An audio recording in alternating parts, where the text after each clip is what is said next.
বিএনপির vice chairman air vice marshal Altaf Hossain Chowdhury বলেছেন, সুষ্ঠু ও নিরপেক্ষ নির্বাচনের জন্য পুলিশসহ সব প্রতিষ্ঠান পুনর্গঠন করতে হবে।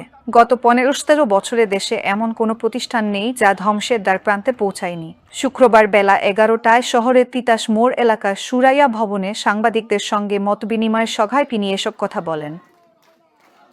সুষ্ঠু নিরপেক্ষ ইলেকশন করার জন্য আপনার পুলিশকেও ঢেলে সাজাতে হবে।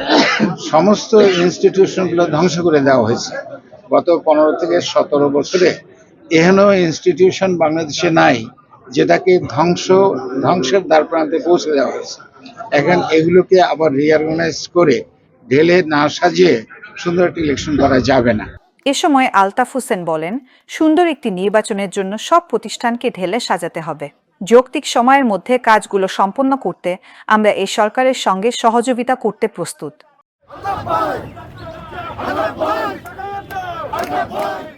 নির্বাচন প্রসঙ্গে তিনি বলেন, আমরা এবছরের মাঝামাঝি সময় নির্বাচন করার জন্য প্রস্তুত রয়েছি। নির্বাচনের জন্য যতটুকু যৌক্তিক সময় প্রয়োজন আমরা তা দিতে প্রস্তুত।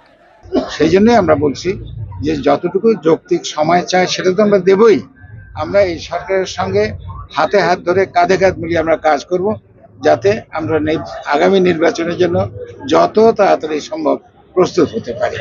পটুয়াখালী জেলা বিএনপির সাবেক সাধারণ সম্পাদক মাকসুদ বাইজিদ পান্না মিয়া, পটুয়াখালী জেলা আইনজীবী সমিতির সভাপতি অ্যাডভোকেট এটিএম মোজাম্মেল হোসেন তপন, জেলা যুবদলের সিনিয়র সহসভাপতি সৈয়দ মোস্তাফিজুর রহমান রুমি।